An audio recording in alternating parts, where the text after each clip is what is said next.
may sasabihin kang maganda para kay Boy Tapang. Ano yun? Ipakita mo kung sino ka. Yun. Maraming nawala sa akin. Pero kung sa mga hindi nakakaalam, ano ba si Cherry White sa totoong buhay?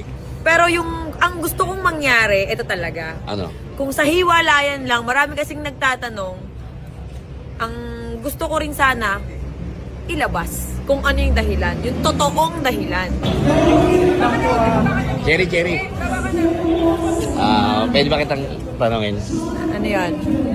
Ano nangyari sa inyo ni... Iba tanong yan eh, teka lang. Anong nangyari?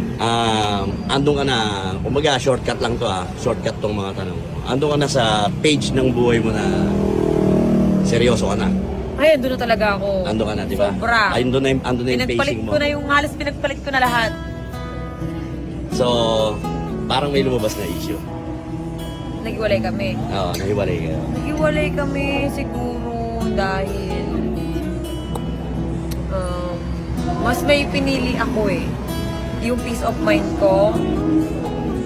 Yun, peace of mind over saan? Over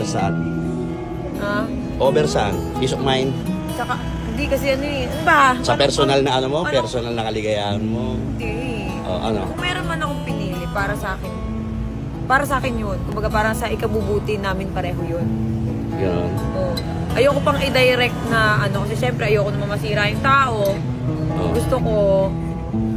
Pero ang gusto kong mangyari, ito talaga. Ano? Kung sa hiwalayan lang, marami kasing nagtatanong, ang gusto ko rin sana, ilabas kung ano yung dahilan. Yung totoong dahilan.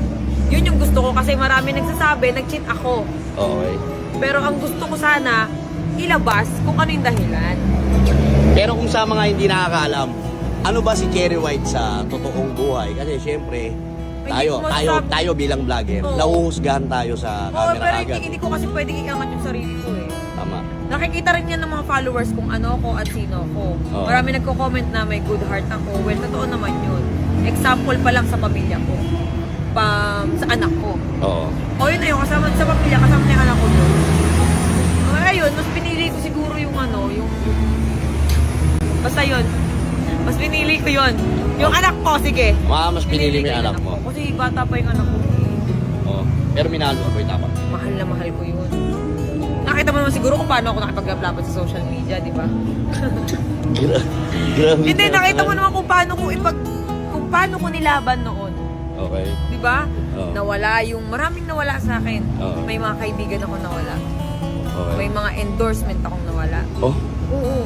Kasi, nire-respeto ko siya. Ayokong selos or agaw ng oras. Kumbaga, binubuhos ko yung oras ko sa namin. Kay Mikey tsaka sa kanya. Kaso hindi talaga kami pinagkakasunduan. May bagay kayong hindi May bagay kami na hindi pinagkakasunduan. Itong vlog na to, tungkol to sa tanong, tungkol sa buhay. Kung sa mahal, nakita ko mahal din ako. Oo. Mahal ako. At mahal ko rin. Kung may ibabalik sa buhay mo, sa 10 taon mula ngayon, ano yung bagay na gusto mong balikan para maiayos mo yun? May ibabalik? Wala, kasi nasa akin hanggang ngayon maayos eh. Relasyon sa anak ko, yun lang. Yun lang? Yung oras lang na nawala sa anak ko, hindi ko na pwede mabalik yun. Kasi pwede ko pa namang ulitin, pwede ko naman dagdagan yung oras ko doon. Diba? Yun lang naman yung nawala eh. Medyo nawala lang yung oras ko sa anak ko. Yun lang yun, wala nang iba. Kung merong genie ngayon, at isang kahilingan lang yung ibibigay niya sa'yo, ano yung hihilingin mo na gusto mong matupad? Gusto mong matupad? Kasi isa na lang yung kulang sa akin eh. Ano? Yun na nga lang, karelasyon na maayos. Kasi sa totoo lang maayos akong karelasyon. Noon siguro hindi. Nung mga bata-bata pa ako. Pero ngayon kasi maayos na eh. Kasi may pera na ako. Actually, may plano na ako lahat eh. Papatayo pa ako ng isang malaking bahay. Tapos, yun nga, ready na ako sa anak ko. Ang gusto ko lang, tanggapin ng totoo yung anak ko. Yun lang. And